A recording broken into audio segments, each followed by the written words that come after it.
Welcome to the Never Too Early Fantasy Football Podcast, where it is never too early for fantasy football. My name is Jeff. And I'm Alex. As always, thank you for downloading, listening, liking, and commenting on our podcast videos. Please join our community by subscribing to us on the socials.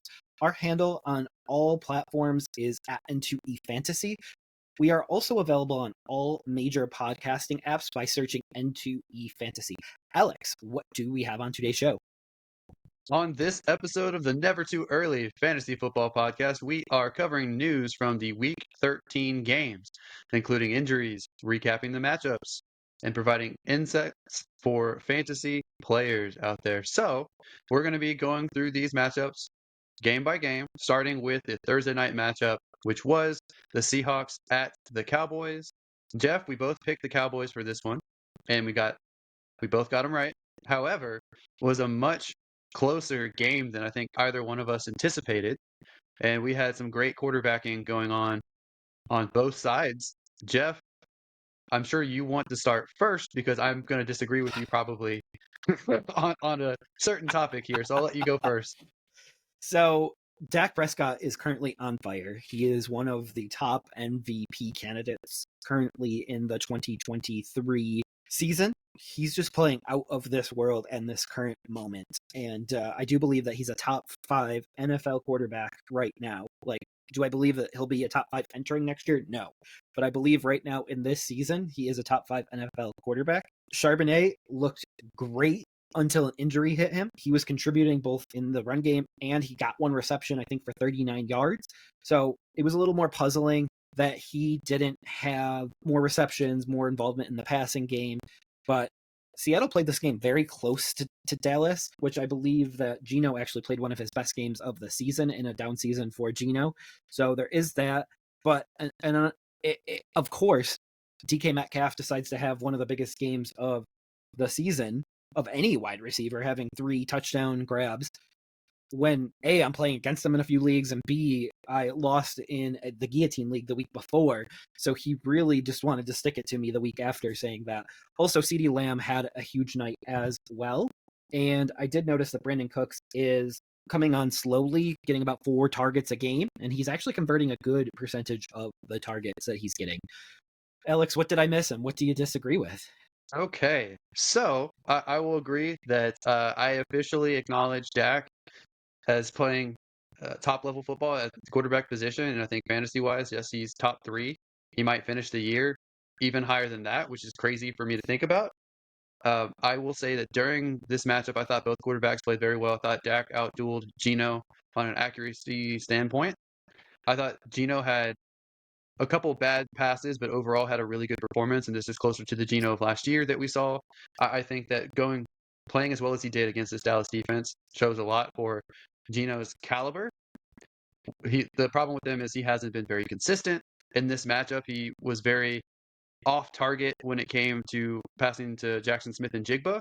I don't know if that's a rookie issue for Jackson Smith and Jigba not running the correct routes or not knowing the correct options that Geno wanted to throw to.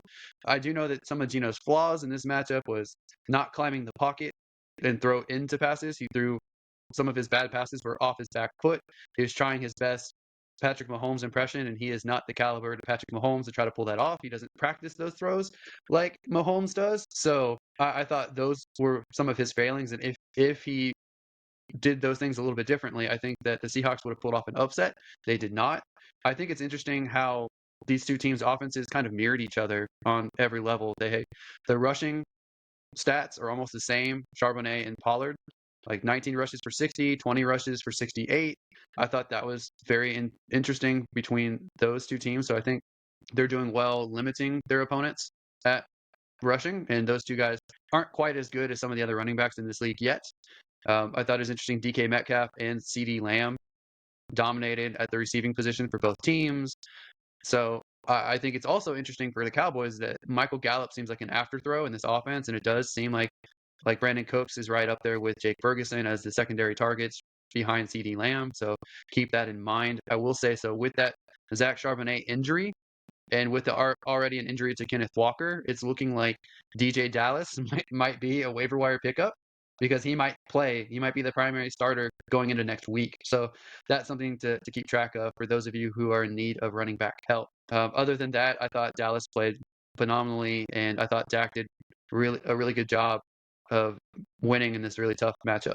Yeah, I concur with everything that you said, and we do need to just keep an eye on Charbonnet's injury because I don't believe Kenneth Walker will be ready this week. So could it be Kenny McIntosh time? I mean, it's going to be DJ Dallas and Kenny McIntosh probably because I don't think Charbonnet or Walker are 100% ready to actually play. Obviously, they're not going to be 100% healthy either way, but I don't think that they're playing. So we can move on to the next matchup, though, and that is the Arizona Cardinals and Pittsburgh Steelers game. This was a little bit of an upset out there. Cardinals won 24-10. And Jeff, what went wrong for Pittsburgh? So Pittsburgh, everything went wrong, including the weather. Um, there was 2 weather delays during this matchup, which really drove fans nuts and from the stadium. But all said and done, James Conner has a big day versus the Steelers defense, and that isn't something to take lightly because the Steelers defense is one of the best in the league, and I feel like that is we can just put that on repeat in a drop because I believe every year the Steelers defense is one of the best defense in the league. But as per the Steelers, what they do every year is they lay down a couple of stinkers, which prevent them to winning double-digit wins, and this was just happened to be one of them. And I believe, as always, that they're on their way to a 9-8 season, and that is per the Tomlin special. He likes to get just above 500, but nothing too great. And this is kind of where we are with the team. And I think as long as they win 9 games, they're never going to get rid of Tomlin, even though he might be the one thing that's preventing them to get over the hump. What I've learned about Pittsburgh is they are too loyal too long, and I think that'll show up with the Kenny Pickett mess a little bit later in his career, is they might be too loyal to the Pittsburgh kid too long. And my last takeaway from this game is it does look like so the Cardinals earlier last week released Zach Ertz as per an agreement with them between both Ertz and the team. And basically what that did is opens up a lane here for Trey McBride to be the tight end 1 there. And I do believe next year he's going to be a top 10 tight end going into the season. And I know you haven't been a huge fan of his in the past, but I hope that he is gradually winning you over now that he's actually showing what he can do as a starter in the NFL. So first, I'll just address the elephant in the room. I think you didn't mention it in this so far. It's Kenny Pickett got hurt in this game, so they turned to Mitch Trubisky, and Kenny Pickett has, I believe, a high ankle sprain, so he's going to be out for a couple weeks. So it's going to be Mitchell Trubisky moving forward. As far as Trey McBride, now that Ertz is gone, I think that Trey McBride will be probably the number 1 target in this offense, which doesn't bode well for Hollywood Brown or Rondell Moore. I would have liked to see them be involved more in the passing game, but they really weren't in this matchup. So I think that regardless of talent, I think that Trey McBride is going to be a target hog there, and he is going to be a good focal point for you fantasy owners starting for the rest of the year. I think that he was, I believe, a 2nd-round pick, and I think he does have a certain level of talent, and it was really Ertz blocking his way as well as quarterback play, but Kyler Murray seems to like him, so I think he's a solid option. I agree that James Conner, this was a revenge game for him. I hope that we see more games like this the rest of the year. He hasn't been very consistent when he's played this year so far, so I hope that this kind of game continues for him. I think that he will have games close to this going forward.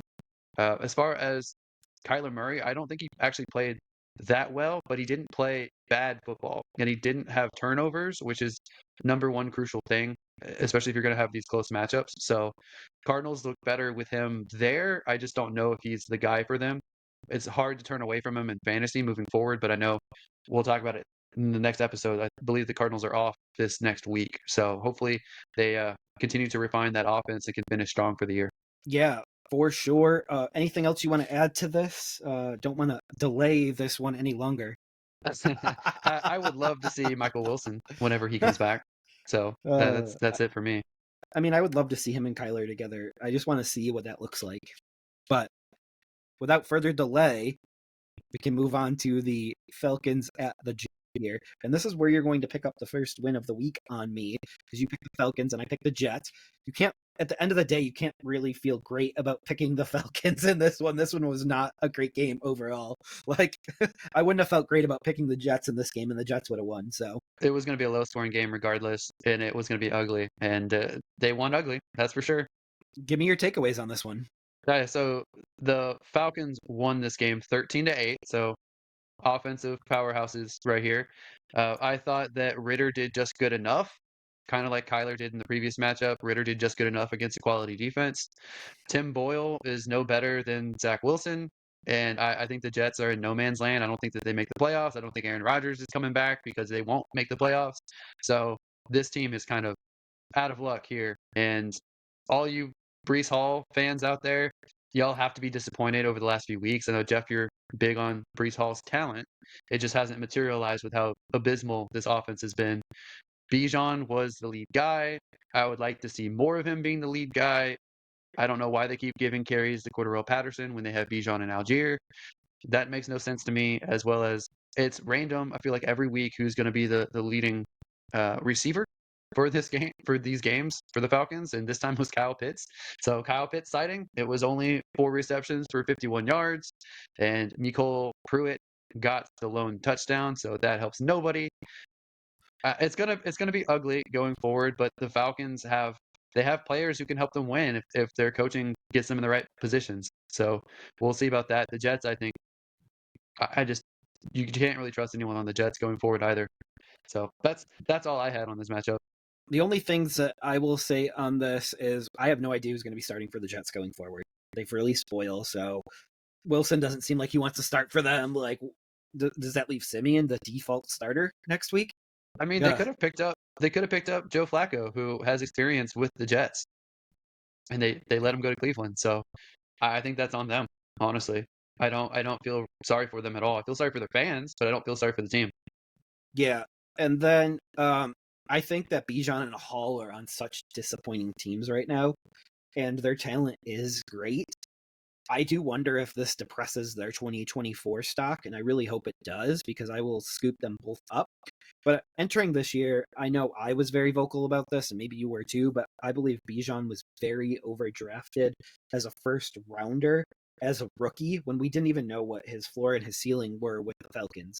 Like, obviously, everyone knew what his talent was in college. They also knew what offense that he was being added to. I feel like the one difference, though, is that Ritter was the quarterback this year and Mariota was the quarterback last year. So I just feel like Ritter's even a step down from Mariota, which is saying something right now because Mariota is a backup in this league. He did play this week, but he's a backup in this league. And I feel like the Falcons did this whole rebuild wrong. I feel like the Jets did it right, and they got a bad result out of it. They got the quarterback last. They had everything in place, ready to go. Quarterback got hurt on the first series of the season. Bad luck. That happens sometimes. The Falcons went in their last 3 first rounds. They went and picked up 3 skill position players that were first round talents, and they don't even have the quarterback that can really help them utilize that talent. So to me, they're just wasting time because by the time they do get a quarterback in place, it'll be time for Kyle Pitts to get paid. And by the time they get a quarterback in place, it'll be time for Drake London to get paid. And they might already be on different teams. This might have been a huge waste of time and resources when they should have been building towards the trenches and they should have been building a defense. Because the way that you build in the NFL, and I know Carolina really didn't do this either, that you build a beast of a defense first. Then you get a young, cheap quarterback, and then you buy all these pieces to put around the quarterback. Like, that's the easiest way to win in this league, and that is the best way to win in this league. I believe the Texans kind of did that in a roundabout way because they've been building their defense up with Stingley and Will Anderson. Like, they've been putting resources towards their defense. So regardless if their defense does turn out to be a top defense or not, they're doing it right. And then they got a young, cheap quarterback, and then they put pieces around that young, cheap quarterback. So it just it seems like the Falcons have done it backwards to me. I feel like the Falcons and the Jets, their problems are for the Falcons. It's Arthur Smith. That to me, it's him and his ego. He seems like he wants to be the smartest guy in the room. He doesn't want to do the obvious thing, which is get the ball to Pitts and London and Bijan and focus on them. He wants to outsmart everybody by going to Janu and going to Algier and doing things that don't make sense from any standpoint just because he wants to be like, I made that happen. We don't use our star players. And that makes no sense to me. I don't know why he still has a job because I think he should be gone. He hasn't adjusted his scheme. He hasn't made this offense pop like what he was brought in to do. He has the offensive firepower, and they look like trash on offense. And I don't think it's the quarterback's fault. I think they can upgrade a quarterback, but I don't think it's the quarterback's fault. Whereas the Jets, Salah is maybe too loyal to his players and keeps them in there too long, and he should have pulled the plug on Zach Wilson earlier, in my opinion, this year. I think that Hackett is not a good offensive mind. I think they only brought him in for Aaron Rodgers, and I don't think that that's a winning strategy. So I think that he's too loyal in that regard, and they also were just unfortunate that Rodgers got hurt the very first game of the year. So a lot of their issues stem from that. But Do you the think rest of this Hackett year, would I don't. be as under as much scrutiny if Rodgers was healthy the whole season? I think Hackett would be as under as much scrutiny. If Rodgers was healthy and they're playing well, no. If Rodgers was healthy and they were still playing bad, he would have even more scrutiny. So Yeah, that's why I think that the only thing we need to see is what this offense looks like with Rodgers healthy. yeah, but it doesn't look good for these coaches. I feel like they're both on the hot seat. I feel like Salah though had a built-in excuse as soon as Rodgers went down week 1, play 3 or whatever it was. Yeah. Okay. I don't know how you grade him against that, I guess is the best way to put it. Yeah, that's fair. But we can move on from those two enigmas to we can move on to we have the Panthers at Buccaneers. And Jeff, Yeah, yeah. you finally picked your team. And it didn't Yep. work out this time. It was pretty close to working out. It was a close game. Yeah. So I feel good about my pick. My pick had the right strategy, just it didn't work out. I thought Carolina would keep it close, and I thought they would play inspired football. And there were some changes on offense. I don't know if you noticed, but Hubbard did take control of that backfield, and he actually ran the ball pretty well. And I think one way to get Bryce Young more comfortable and better and have better protection in this league is to get a better run game going. And that's exactly what Carolina did, and they did it against one of the better defenses in the league. So pretty proud of them for that. Like, that was a big step forward. It was a coaching change. It was a philosophy change. They really committed to running the ball. Now, it does appear that Jonathan Mingo is going to be the wide receiver to own down the stretch for Carolina. He did receive the most amount of targets. And Thielen did take a step back this week. I know we had talked about that last week in the podcast. I did think that they wanted to get more of the young guys going. I expected to see more of Terrace Marshall. That did not work out at all. But so far, Jonathan Mingo has worked because they need to see what they have. They need to put everything out on the field and on paper. Like, their goal is to not make that the number 1 overall pick. So that's going to be one of their first goals that they have here.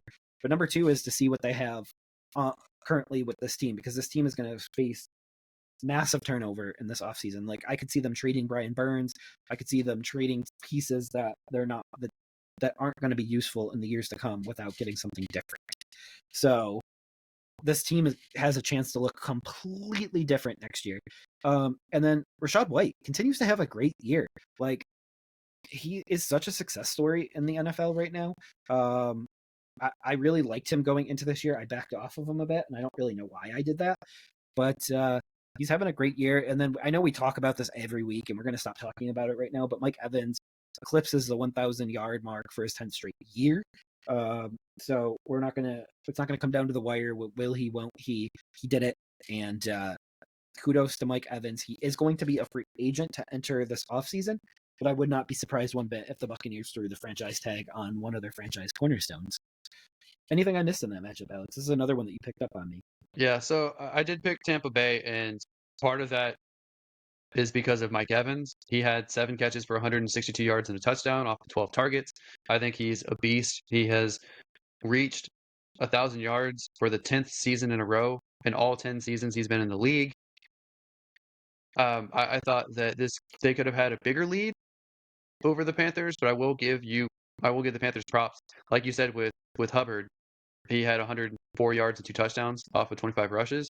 That's with having one of the worst rush blocking offensive lines. So that's pretty impressive there. But I think Tampa Bay is the middle of the pack. Maybe they're the high end of the lower third of teams, maybe. So I think they're a borderline playoff team. I think that they will give teams trouble the rest of the year. And I really want to ask you, though, what is going on with Chris Godwin? 0 catches on 3 targets, but he had a rush for a touchdown. And I don't know what to do with this guy because I mean, he should be getting more, and I don't think Tampa can do anything with him because he's on the books for the next 2 years. His his cap numbers are 27.5 million and 19 million over the next 2 years. He's going to be hard for them to cut. A lot of that's guaranteed money. So they're kind of stuck with him. And I think him being on the roster is going to lead to Evans being on a different team next year because they have four defensive players. Well, three top tier defensive players, their quarterback Baker Mayfield and Mike Evans, all to give big money to. That's five guys. I don't see how they can make all of that work, and I think Mike Evans is going to be gone. I think they tag Evans. They pay him 22 for 1 year, 25 for 1 year, and Baker is not going to command the Daniel Jones starting money. Like I wouldn't even broach that topic with him, to be honest. Like I think he's like a 20 million a year player, and then yeah, we see how the rest shakes out. But it's very clear that they've prioritized throwing to Evans this year, so to get him his 1,000 yard mark. I don't think there's much more that we can say about these two teams. I think it's unlikely that these teams make the playoffs, but I think Tampa has an outside chance. I do too, but I think they're going to falter down the stretch here. They haven't really been super impressive.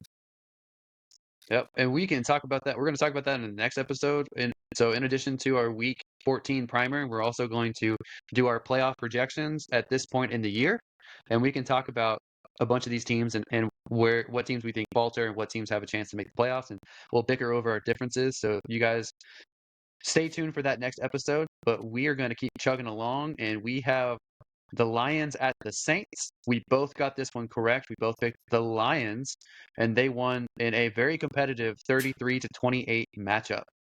Jeff, what did you think about this matchup, and what is one of the big things that happened in this matchup? The Lions they're still a team that really worries me because this is a game that they could have easily lost if Winston was a little bit more accurate. So the lead here is Derek Carr got injured, shoulder, ribs, concussion, somewhere in that range of injuries. So it's multiple injuries. Don't know if he's going to start this week or not. If I'm betting, he probably does start because he hasn't missed one yet this year, and he's had some pretty bad injuries. Goff just really worries me right now. Like I don't know what's going on with the Lions. This should have been a game that they completely handed the Saints a loss, and it turned out to be a 5-point game at the end. I did like that Laporta did take over the lead target role. I still think that St. Brown should be the number 1 in targets and Laporta should be number 2 in targets on the team, but regardless, that's a good step forward for Laporta, who I also believe is a top 10 tight end going into next year. I know we mentioned that for McBride. So those two are going to happen. He's probably a top 5 tight end going into 2024. Olave looks good, as does Kamara, who sees the end zone twice on the ground. So I know Taysom Hill stole one from him, but he ended up getting 2 this week. I just think that I don't know if Derek Carr stayed healthy for this entire game, if the Saints come back and win this game. I don't know if Winston's a little bit more accurate if the Saints win this game. Either way, like, this wasn't the best win by the Lions. I know it's a road win, but again, it should have been much further in score than it ended up. 5 points. Thoughts? So I actually thought Goff played fairly well, not great in this matchup. I think that they should even out the carries between David Montgomery and Jahmyr Gibbs. There's no reason why Montgomery should have 18 and Gibbs should only have 8 rushes, especially when Gibbs was the more electric of the two in this matchup. So I think that needs to be evened out a little bit more. I think the targets between Laporta and Amon-Ra St. Brown need to be evened out a little bit more. I like both of them, especially going forward. I love Sam Laporta. I love Amon-Ra St. Brown.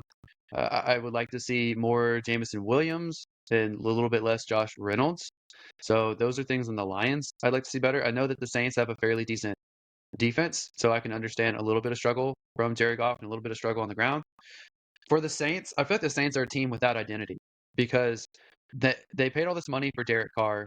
They have Jameis Winston as one of the best backups in the league, and they have Taysom Hill, who they use as a passer, as a rusher, and as a receiver. I think at some point you have to cut one of those out. I would think that you would cut the quarterback aspect out and mix them as a multi-faceted tool, like a Swiss Army knife for rushing and receiving, because I think he's doing well in both of those. But Alvin Kamara, I feel like should get more carries than what he's been getting. I think Jamal Williams probably deserves maybe a few more carries. I would like to see Kendry Miller get involved if he's healthy.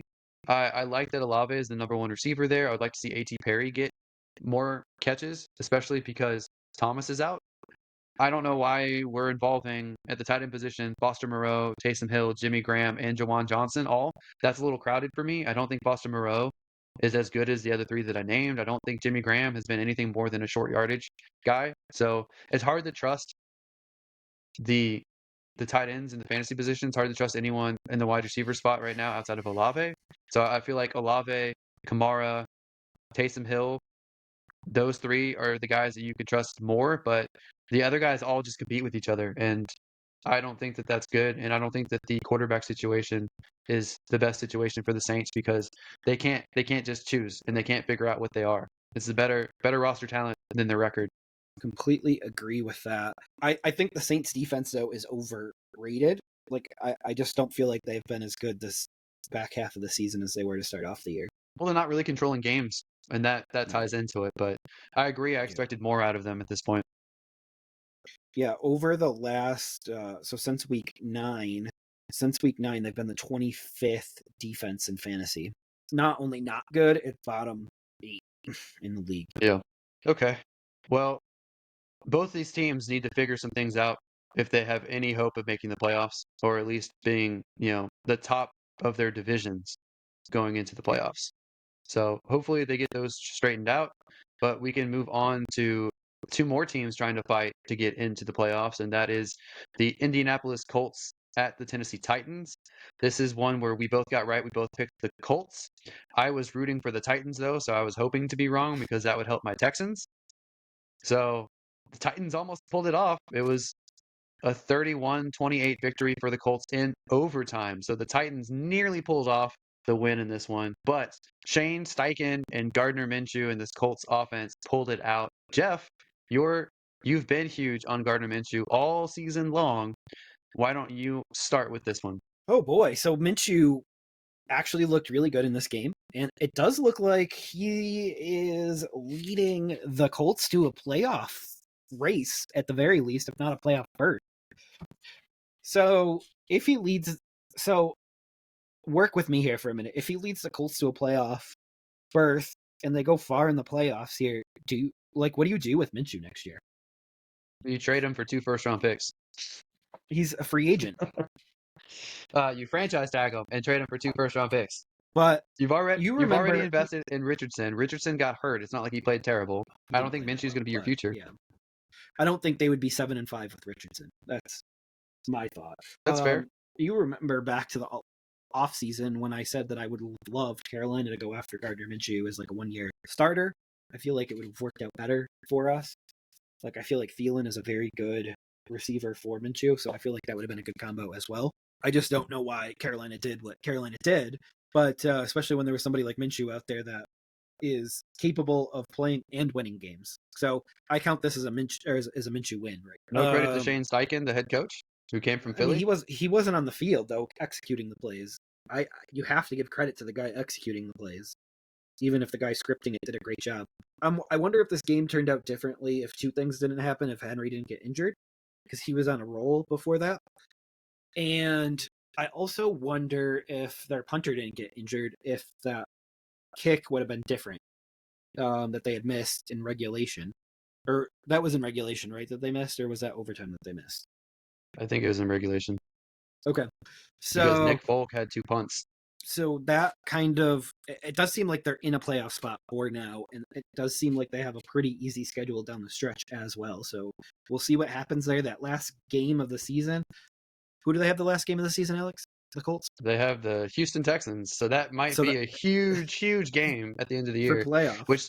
Which is hilarious because going into the season, that looked like it was going to be between 2 bottom feeders, and now it's between 2 playoff potentially caliber teams. So yeah, and I think you've got to give some credit to Minshew for that. Like I know you're a Richardson guy, and I know I'm trying to get you to say stuff, but if it wasn't for Minshew, they wouldn't be where they're at right now. I will just break down this game real quick. So Minshew had 312 yards for 2 touchdowns, 0 interceptions, 1 fumbled loss. Moss had 51 yards off 19 carries, 0 Woof. touchdown. Michael Pittman had a Michael Pittman game, 11 receptions, 105 yards, a touchdown.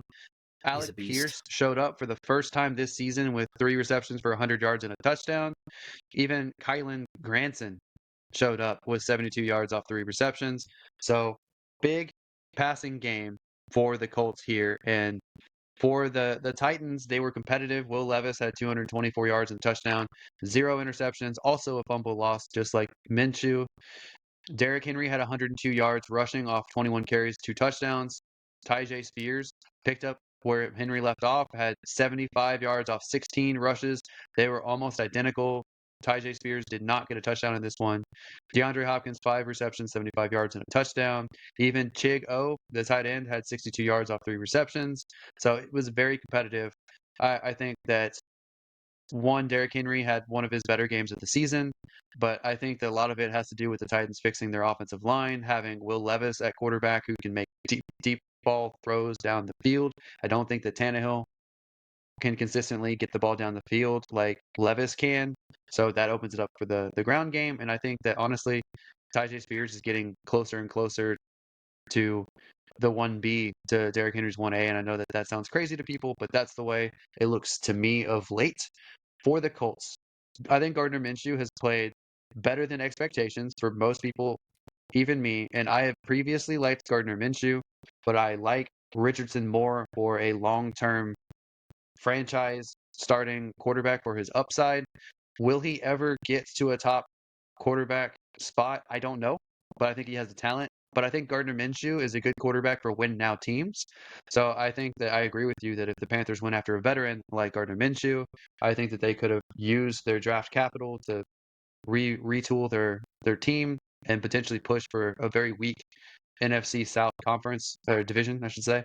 I think that they could have potentially won the division if they did that. I think the Colts and Texans are fighting for the same playoff spot. Give the edge to the Texans right now, but the Colts could very well find their way in that spot. And I don't think anyone going into the season really expected either team to make the playoffs. So it's going to be interesting following those.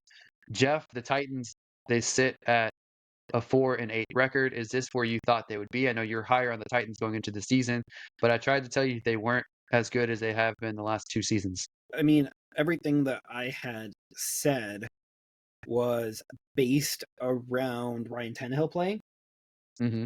and not Will Levis. And Will Levis has come back down to earth.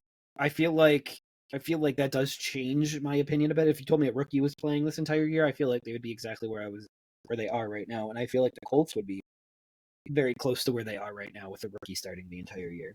I think the Colts might have a game or two less victories at this point. I think that's fair with a rookie quarterback because typically rookie quarterbacks don't perform as well as someone like Stroud has, which is still surprising to me that the Texans have performed this well, even seeing it. So I completely see where you're coming from, but even with Minshew, I wouldn't have expected the Colts to have this record right now. So they're still outperforming in my opinion.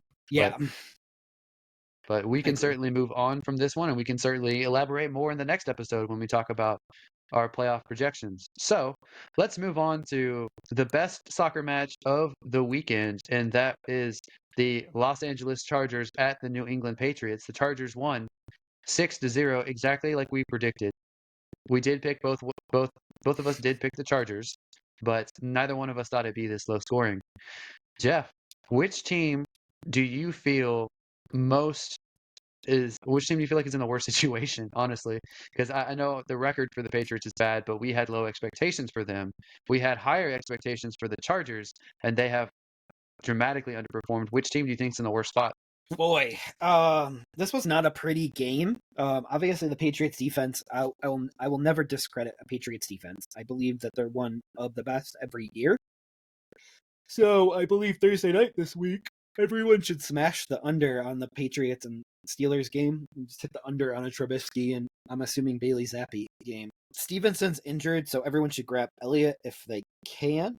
And Keenan Allen was held to a 5 for 58 day, and then Eckler just doesn't look right.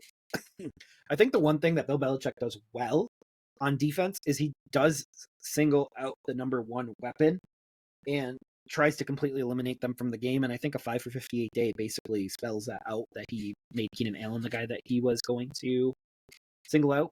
So yeah, I think everything worked out to plan for the Patriots. They just didn't put up any points, which is a huge problem. I don't know a team that's ever won a game without putting up any points. I don't think you can get negative points in the NFL. So that is how I see that game. Anything that I'm missing on that game, or any other big bullet points that I'm missing? So the Chargers' offensive line is the worst rushing offensive line in the league, and like you said, New England's defense, they're they're always better than what their record shows, and they were able to completely shut that aspect down as well as cover Keenan Allen. Keenan Allen to me has been struggling the last few weeks. He's had some weird questionable drops. He looks like he doesn't have the burst at this point in the season. I think he's being overused because he's not getting help with Williams being out, Palmer being out, Eckler being ineffective. I think that puts a lot of stress on Keenan to carry the load. And Quentin Johnston had his best game of the year, but he still doesn't look good doing it.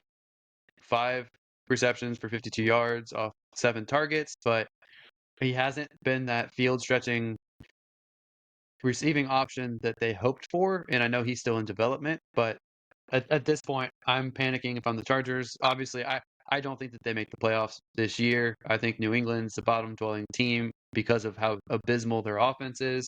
And without Ramondre Stevenson, I think it's going to be hard for them to get wins the rest of the year, although they might have one more in them. Yeah, just bad football all around and not what we want to see. Yeah, it's not good, and it's not going to end well for them. And that's really sad, because I do believe that Justin Herbert is a top 7 quarterback talent in this league, and something's just not right with that team, and I don't know what right now, I guess, is the best way to put it. Do we think both teams move on from these head coaches? You would think, but Bill Belichick, there's like some sort of hold over the team that he has. But I don't think we should waste too much more time on this Okay. game. Let's move on then. Let's move on to the Yeah. Dolphins at Commanders. Jeff, you got this right with the Dolphins. I got too cute with the Commanders. I You thought got way too cute. I thought there was a chance the Commanders would actually have an offense in this, but they did not. Jeff, I talked a lot. Let's hear what you have to say about Achan being back and Raheem Mostert and this whole Dolphins offense. So first, I want to start with the Commanders, the Washington team, whatever we want to call them, with their offense. Sam Howell has his worst game as a pro. So these are allowed as a pro. So I'm not completely writing him off at this point, but one would have to think that Rivera's time here is going to come to an end. Now, there are some concerns about that actually happening this year, because their new owner has preached patience at the coaching position. So it does seem like he might take a different approach than David Tepper did in Carolina. So there may be some reprieve for Rivera to return to Washington next year. I wouldn't bet on it, but his comments do at least raise my antennas on that. You said Achan, he's back completely with 2 touchdowns in this performance, but Mostert also does well with scoring a touchdown as well. So this does appear to be a 2-headed monster going forward. Jeff Wilson will not be a factor in this backfield as long as both of them are healthy. And if we look at Tyreek is on a crazy pace right now at 1,481 receiving yards, and it does look like he's on pace to break the all-time record. Do you believe that he breaks the all-time record for receiving? Yes, I do think he does. And I also think that if he had a stronger armed quarterback, he already would have broken it at this point. But I personally don't think Tua is a top quarterback in the league. I think that he is buoyed by the offense, and I think that his arm lacks strength. So I think with another quarterback, I think that Tyreek Hill could finish with 2,500 yards in a season, just with how good and how fast he is. So Tyreek played with the best quarterback in the NFL history, perhaps, talent-wise, and he couldn't do it. So the fact that he's doing this with Tua, I think, A, lends some credibility to Tua, And B, it just shows how good Tyreek is to be able to leave maybe the best quarterback in the NFL ever, talent wise. Like, we're not talking, and he's definitely the best quarterback right now in the NFL. Like, from a talent perspective, to leave that and do better, I just think that speaks volumes to Tyreek's talent and his Hall of Fame bid, which he's definitely a Hall of Famer to me at this exact. I think that it's a different situation. While Patrick Mahomes is a much better quarterback, I 100% agree. The offensive system's different because the system when Tyreek was at Kansas City, they had a poor rushing attack, so they were controlling the time of the clock by completions. Whereas Miami has always, like this season, they're very vertical. They have fast running backs to get big plays. They try to pass more intermediate and down the field. They try to get their wide receivers into an open spot where they can use their speed and yards after the catch to burn past the defensive players. And I don't think that that was the same system for Kansas City. So I think if you put Patrick Mahomes on the Miami Dolphins, I think that Tyreek Hill would have 2,500 yards easy, which is insane to even contemplate. Yeah, and that's fair. I don't want to completely discredit Tyreek for getting better in a new place, and or Tua being able to facilitate that. Okay. Well, I think that that pretty much covers that, and we can move on to the Broncos at Texans. Jeff, did we get this one right? So we did get this one right. This was a scary game for the Texans. This is normally a game where they would have lost it down the stretch, but this was a game where they picked Russ off in the end zone to end the game. So kudos to the Texans to finally be able to close out a game. This was Russ's worst game in over a month.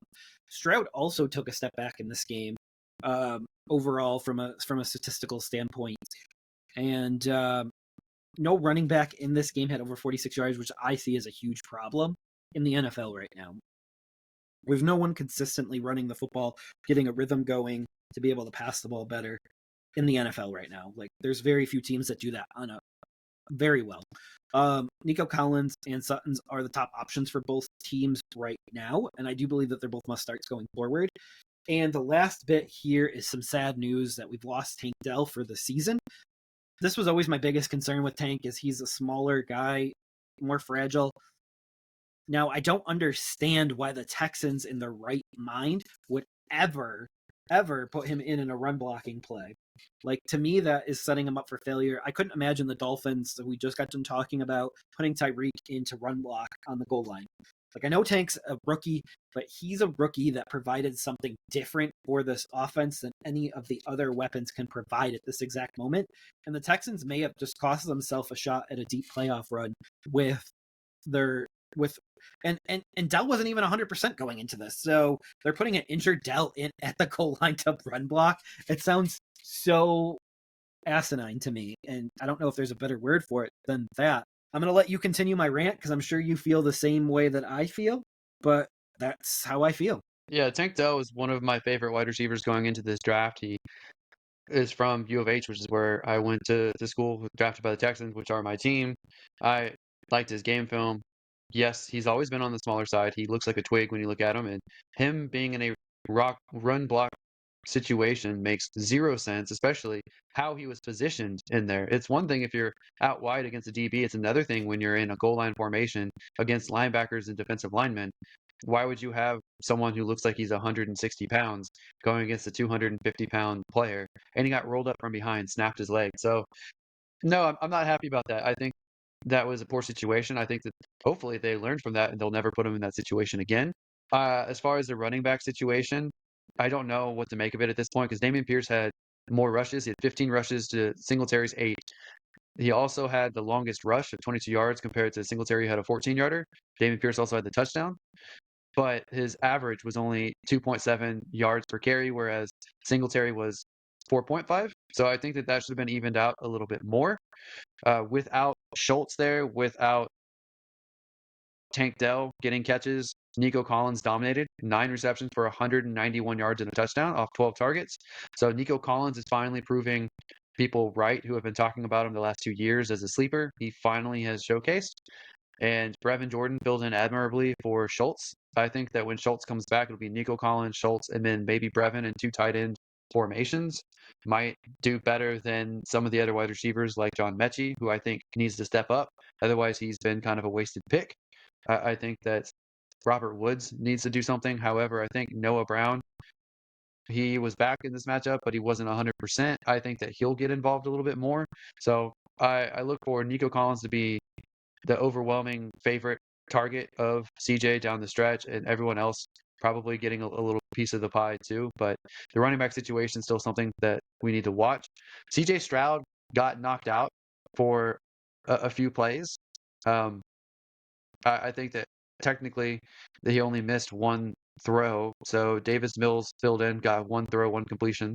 So CJ was able to come back in after that, luckily. So I'm glad that we avoided a double disaster in this matchup. But Texans held on, got the win. I think that going against the Broncos, who were making strides and potentially going to be another potential playoff team, I think it's good to get the win over a team like that, as well as now have your defense healthy and show up and get Russell Wilson to turn the ball over 3 times. I think that's pretty awesome. And I think the Texans defense will continue to play well and be a quality, if not perfect, defense for you down the stretch if you need one. So I look at the Texans defense on the rise too, but it's going to hurt with the offense missing Tank Dell for the rest of the year. Yeah, I don't know if they overcome it, but we'll see if they do. And also, I would like to see Collins be more consistent now. I've seen him do it a few times, but I would like to see him do it week in and week out at some point. Okay, well, let's keep chugging along here. Let's move on to the next matchup, and that was the Browns at the Rams. We both got it right again. We both picked the Rams, and they dominated against a good Cleveland defense. They won 36-19, which is very impressive. I did think Joe Flacco played admirably coming off the street and signing with Cleveland. I think that he played very well. I think his style of play and his build is more akin to what Kevin Stefanski, the head coach, likes of his quarterbacks. He's more of the tall, strong arm pocket passer, which is strange to me why they have the other quarterbacks that they do if a pocket passer is more effective for this offensive system. So that's a question for team building there. But I thought the Browns played okay in this one. It's just the Rams walloped them, and Kyron Williams looks like he looks like he's the guy. And Puka looks like he's taken over as the number one guy for the rest of the season. I don't know if that is going to hold true for next year. I think Cooper Kupp is out there, but I think he's probably playing like 60-70%. So I don't know. But as far as the Browns receiving goes, Elijah Moore led the team in receiving yards with 83. He had 12 targets, only hauled in 4 of them, but a lot of them were off target. So I think that will get cleaned up. I do think that this was interesting because this is the first time this season they've really employed Elijah Moore as a more vertical receiver. And I think that they will have success doing that. And I think it's about time that they switch something up.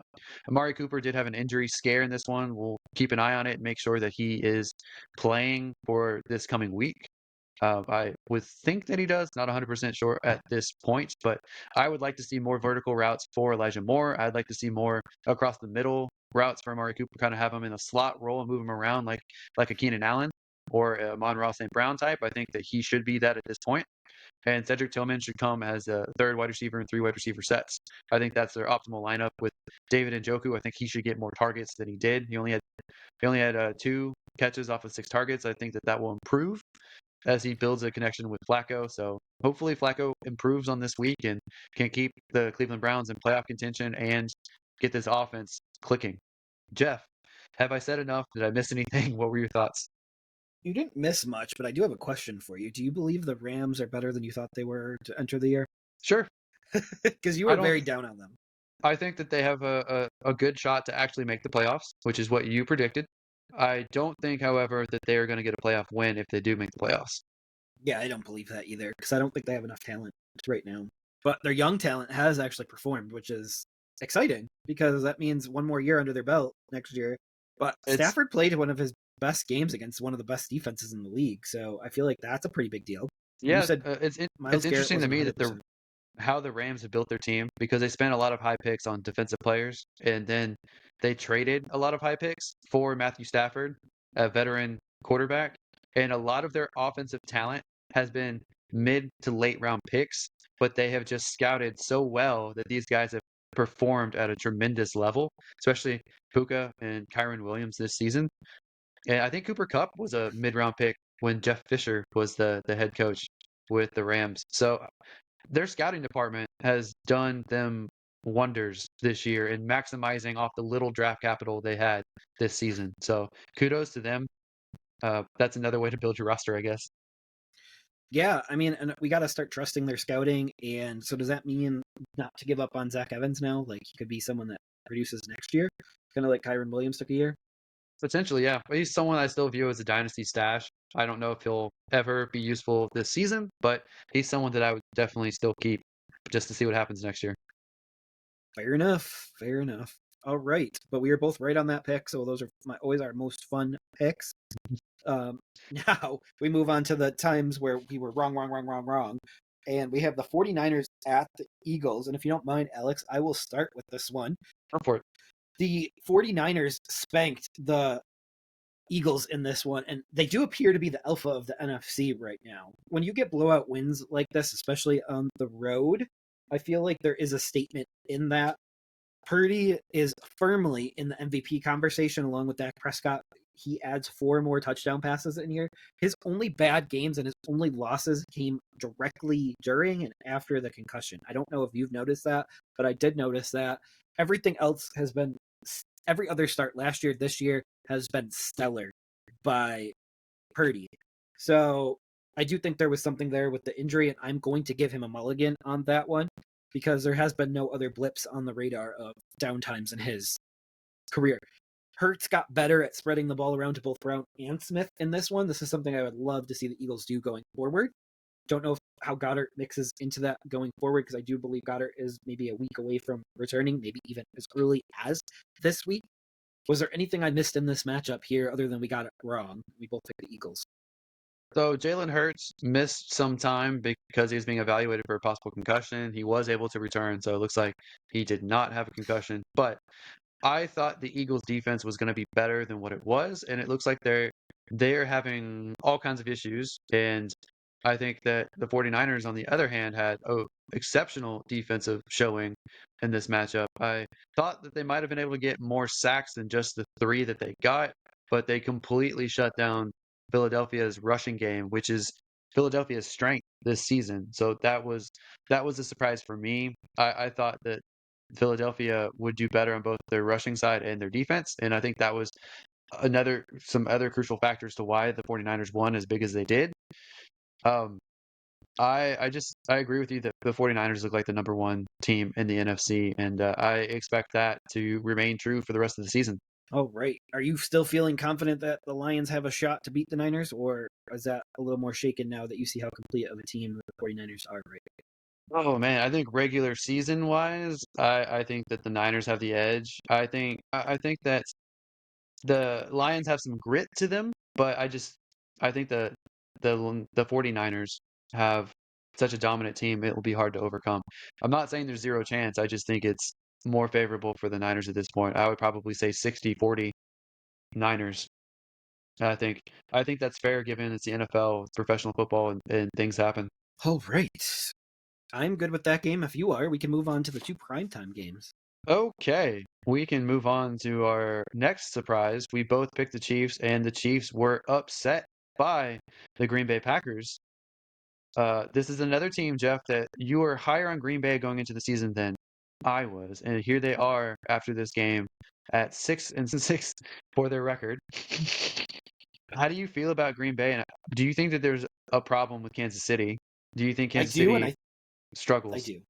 Okay. I do. I do. I think that Buffalo will expose them next week again, if I had to guess, because I don't think they can play teams right now that are offensively gifted, if that makes sense. Just like I don't believe the Dolphins can play teams that are defensively gifted with a mediocrely good offense. I think the Dolphins have a weak spot too. I think both the Chiefs and the Dolphins have a weak spot. I think that's fair for both of them. So we'll just break this down a little bit here. The Packers, they got the win with 27-19. I think that Jordan Love played a very solid game. I don't think that he was perfect in this game. I think that he is fortunate with some of his throws, but it's just amazing to me that both these teams, outside of Travis Kelsey, both these teams are filled with first and second year players at the receiving group and tight end group, and yet Green Bay has been more successful with their wide receiver group to me than Kansas City has with the better quarterback and supposedly the better head coach and Andy Reid. So I don't know what's going on with Kansas City's scouting group, but I don't think that their wide receiver group is that good. And I certainly felt like I overrated Sky Moore just because he's on Kansas City with Patrick Mahomes. And I don't think that they're like Richie James to me isn't that great. Sky Moore isn't that great. Watson isn't that great for Kansas City. Maybe Rashee Rice is something. I don't quite buy it yet. I just think he's the best of a bad situation for those wide receivers. And Marquez Valdez-Scantling is certainly not it. I feel like they wasted money giving him a contract. So they desperately need to improve something with that offense. I think that something's broken. I guess Eric B, who moved over to Washington, I think he might have been a better offensive mind than I gave credit for, or maybe he was someone who just helped them prep and stay organized during practice or something. I don't know, but they're missing something, and their current offensive coordinator isn't great. Where I think Green Bay, maybe the coaching at Green Bay is better than we thought because it doesn't seem like they missed much of a beat with Aaron Rodgers gone. So I don't know how you feel about that. Yeah, I mean, is your opinion changing on Love? Because I had given up on Love mid-season, and now I'm being forced to almost go backwards on it. Don't give up on Love, Jeff. There's still hope for you. There's still hope. No, I think Love is a little bit better than what I expected. I think he might be a little bit worse than what you expected going into the season. So I think the truth is somewhere in the middle. I think he's a middle of the pack quarterback at this point, which is above expectations for someone who, what is this, his fifth year in the league or something, his fourth or fifth year. So, but it's essentially kind of his first year starting. But I think that he was greatly benefited by what was a healthy Christian Watson, and now off of a rush play, he now pulled his hammy pretty significantly, and he's probably out for a few weeks at least. So that's going to hurt them. I think that they might struggle the next couple weeks scoring because of that, because I still don't buy Romeo Dobbs as a top option. I think he's so fluky. I would rather them throw to Jaden Reed more. I would like for Musgrave to be healthy, but he's not going to be healthy for a while, and so it's going to be Tucker Kraft and Dobbs and Reed, and with Dontavian Wicks getting a few deep balls here and there. So I don't think they're going to be as successful as they were this week, but better than expectations. Yeah, I would tend to agree with that, but it does seem like Green Bay is headed back to the playoffs. We'll see. We'll see. But do we want to talk about that last drive? I mean, I know the officials are more your thing than my thing, but there was, in my opinion, two bad calls against each team. And I mean, in an ideal world, they would have called that all right down in the beginning. So can't tackle a receiver, you can hit a quarterback going out of bounds. Like there's some things that I would have liked to see a little bit different there. And What about you? any of those called right could have potentially changed the outcome because that was the last drive, and it is Patrick Mahomes. So maybe the Chiefs could have tied it up, maybe not. We won't know because of some poor officiating, but it is what it is. Green Bay won that one. And we can move on to the final matchup of the week, the Monday night matchup, which was Cincinnati at Jacksonville. And Cincinnati surprised and upset the Jacksonville Jaguars without Joe Burrow. They won 34-31. And Jeff, have we been underrating the magnificent and obviously talented Jake Browning for the Cincinnati Bengals? Is he the next Gardner Minshew? Is not the next Gardner Minshew. He didn't look particularly good in this game. 32 out of 37 for 354 yards, a touchdown, and 0 turnovers. Yeah, I don't know if you watched any of this game, but like the tape didn't feel as good as the stats did in this game. Like it seems like he was missing his mark and throwing to a bunch of wide open targets because the Jaguars thought that he was going to do something different than he did do, and that was a result of a 76-yard touchdown to Jamar Chase, the best receiver in the league. I don't know how else to say it. I mean, him and Justin Jefferson are 1A and 1B, and everyone out there can decide exactly what that looks like. But I do think this will be the best career start ever for Browning. I don't think he improves from this. I don't know if there's even a long career for him, because there was there was a throw in the red zone that he should have led Chase. Instead, he threw it behind Chase and made Chase pick it up off the turf, and that would have been a touchdown right away. Like, there was some throws that if he hit better, they would have won this game earlier. Now, obviously, the biggest concern in this game is the Trevor Lawrence injury. So we switched from one quarterback right to the other. It didn't look good.